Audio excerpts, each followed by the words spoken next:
You just realized your business needed to hire someone yesterday. How can you find amazing candidates fast?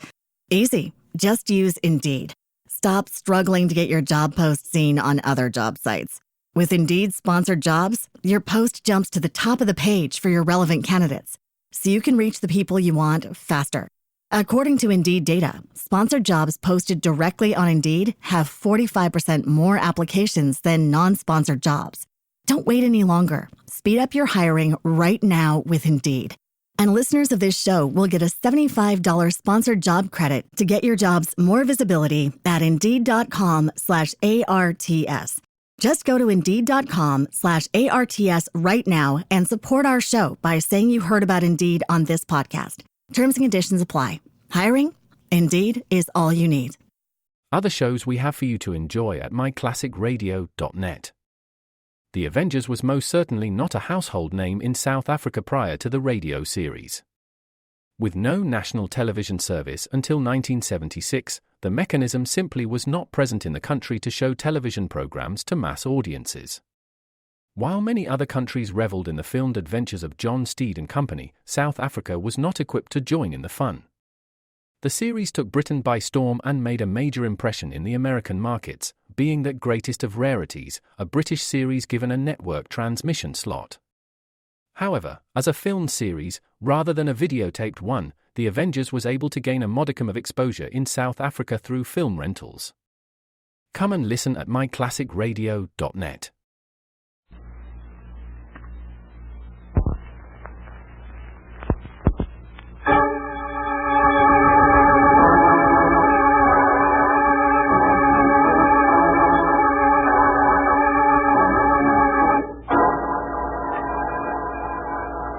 Magic Detective, starring the world's greatest living magician, Blackstone. He tells you the inside story of the Riddle of the Red Rose. And right after the story, Blackstone will explain tricks that you yourself can perform, reveal the guarded secrets of the world's greatest living magician.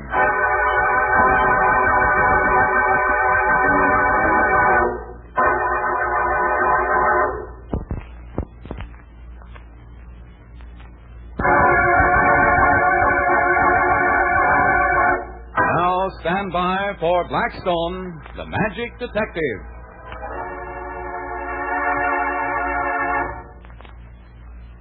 You know, Blackstone, I was reading the other day about the Indian fakirs who grow mango trees right in front of you, and the first thing you know, they have fruit on the tree. Oh, we saw that out in India, didn't we, Blackstone? Yes, we did. It's quite a trick. Well, can you do it? Why, Don, you know perfectly well that mangoes don't grow in this climate.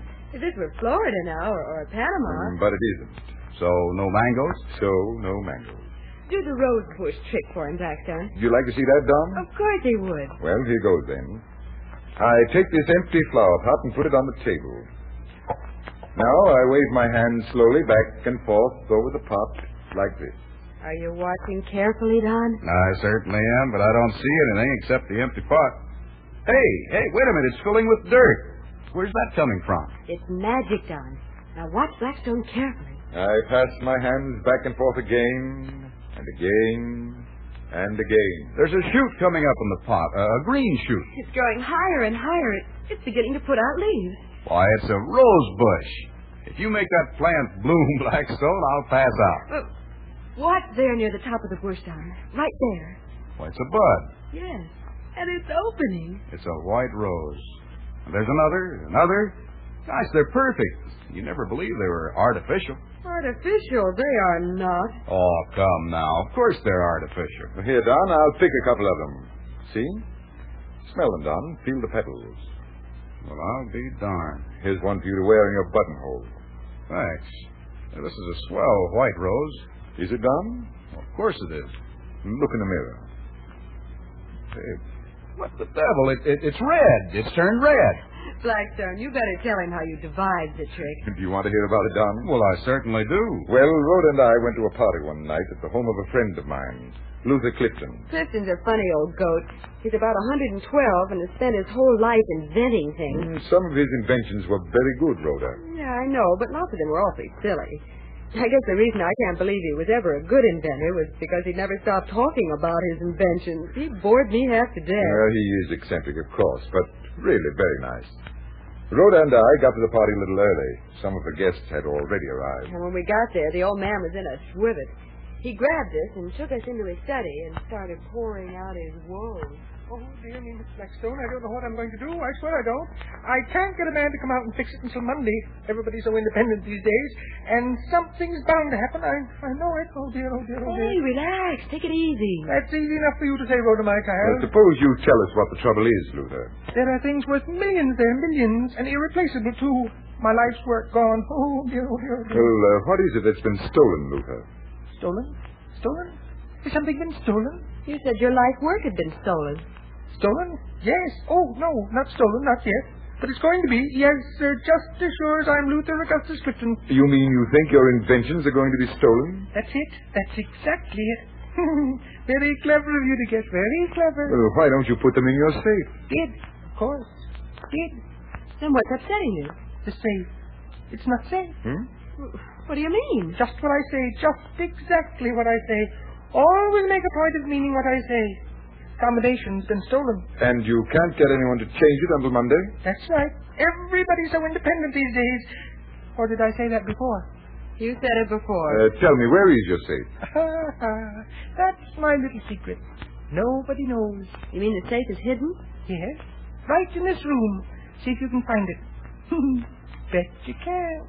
Bet I can. Bad manners for a lady to make bets.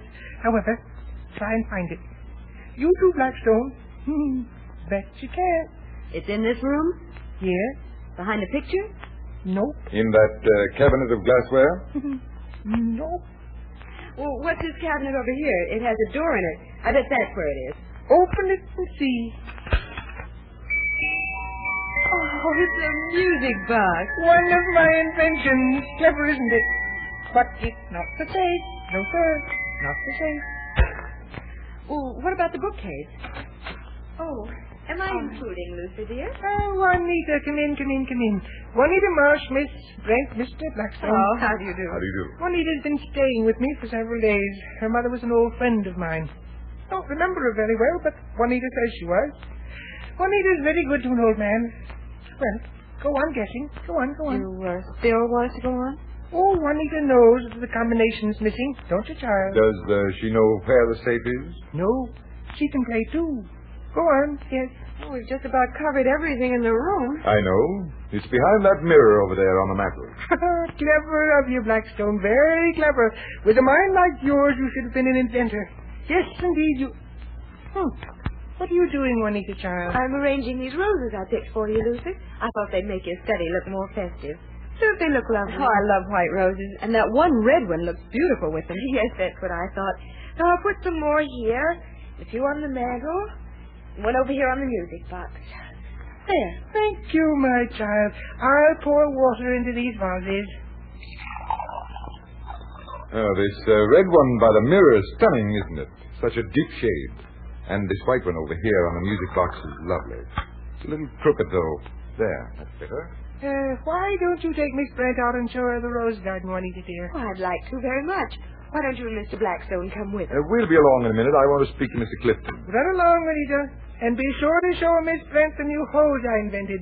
Sprinkles from the center. Most amazing, most amazing. I'll see you later, Blackstone. Is Juanita your only guest, Luther? There's a young man here, too. Ray Blakely. Charming chap. Charming. Well, what shall we do about the safe, Blackstone? Can't leave it alone, you know. That's exactly what we're going to do. Leave it alone. Luther, is someplace near here where we can hide? Yes, the little closet off the study. Fine. Come on. We'll hide there until we catch our thief.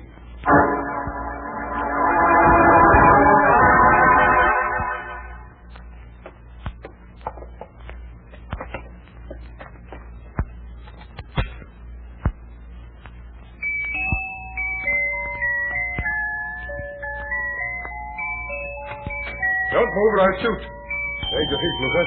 He stole the combination to your safe and was just about to rob it of its contents. But the music box gave him away. Oh, Blackstone, what's happening? Lucy, what's happened to Red? Why is Mr. Blackstone pointing his gun at him? Grab Juanita, Rhoda. I got it. Hey, let go of my hair, you. I got it. Hold You her. can't prove anything. I was with Rhoda all the time. And it was you who arranged the powers.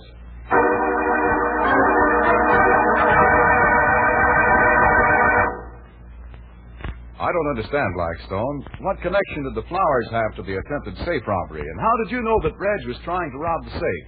When Juanita came in, she heard us guess where the safe was. Then she arranged the roses around the room. Well, that's right, but still. She had only one red rose, remember? And she placed that on the mantel right under the mirror that hid the safe. It was a signal to Reg so he could find it. But why did he open the music box then instead of going direct to the safe? That's where the magic comes in. I dropped a pellet containing a special aniline dye into the vase on the music box. The rose absorbed the color. And he put a pill containing a bleaching solution into the vase with a red rose. I wanted Reg to open the music box as a signal to me that he was there. Then all I had to do was to go in and nab him. Wonderful. So another mystery was solved by magic. Say, it looks like we're going to see a card trick, Rhoda. Well, if we do, it won't be the usual sort. Blackstone isn't going to have us take cards. He's taking some himself. Well, don't you let that fool you, Rhoda. I'll have you pick a card in a moment. Only I'll do it differently. Well, differently? How? I'm going to have you pick a card mentally without telling me what it is. And then discover the card I thought of? Absolutely. Say, this will be good, if it's possible. It's very possible, Don. Now, here are 3 cards, Rhoda.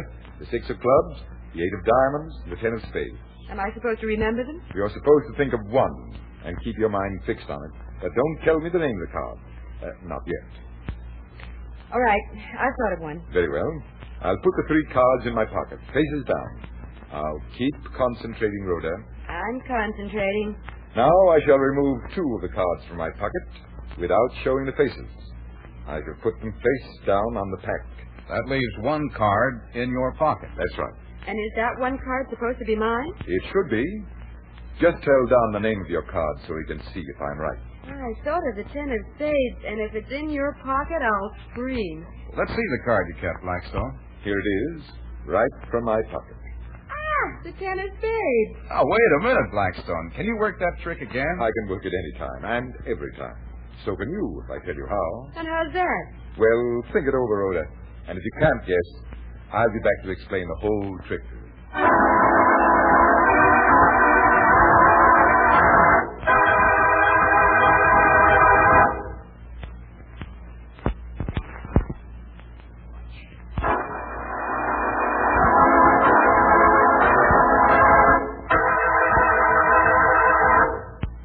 And now let's have the explanation of the mental card mystery, Blackstone. All right.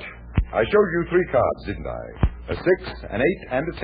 Yeah, but can they be any card? Any cards, so long as you keep them in order.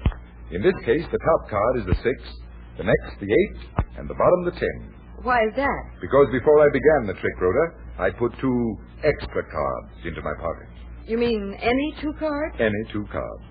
Only you didn't know they were there. No, I didn't. Neither did I. All I showed you were 3 cards, Rhoda. You thought of 1. And I placed all 3 in my pocket. And then you took out 2. Yes, but the 2 I took out were those extra cards you didn't know about. Say, now I get it. You put those 2 cards on the pack without showing them. And in your pocket, you still had all 3 of the cards you showed me. Exactly. And what happened next, Rhoda? Why, you had me tell Don the name of the card that I thought of. Yes, you had Rhoda name the card aloud so I could check it. And I was checking it, too. In my pocket, I had the 3 original cards. A 6, an 8, and a 10. Oh, and whichever one I named, you simply brought that one out. Exactly. And the trick was done. Remember, Don, you asked me if I could repeat it? Yes? Of course I can repeat it, with 3 other cards. Because in my pocket I have 2 extras left over from the last time. Say, I'm going to work that stunt on all my friends. Only I'll use my handbag instead of a pocket. I'll bet our listeners are beginning to work it on their friends right now. That's a swell trick, Blackstone. I hope you like that trick, ladies and gentlemen. And until next time, this is Blackstone saying good magic and goodbye.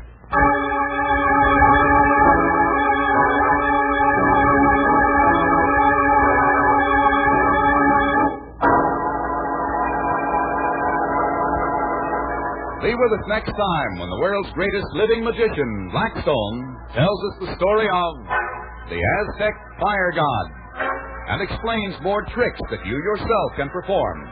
Listen in again to Blackstone, the world's greatest living magician.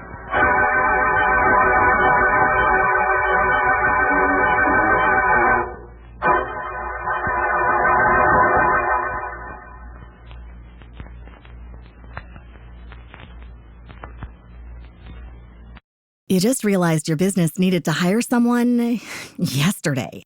How can you find amazing candidates fast? Easy. Just use Indeed. Stop struggling to get your job post seen on other job sites. With Indeed sponsored jobs, your post jumps to the top of the page for your relevant candidates, so you can reach the people you want faster.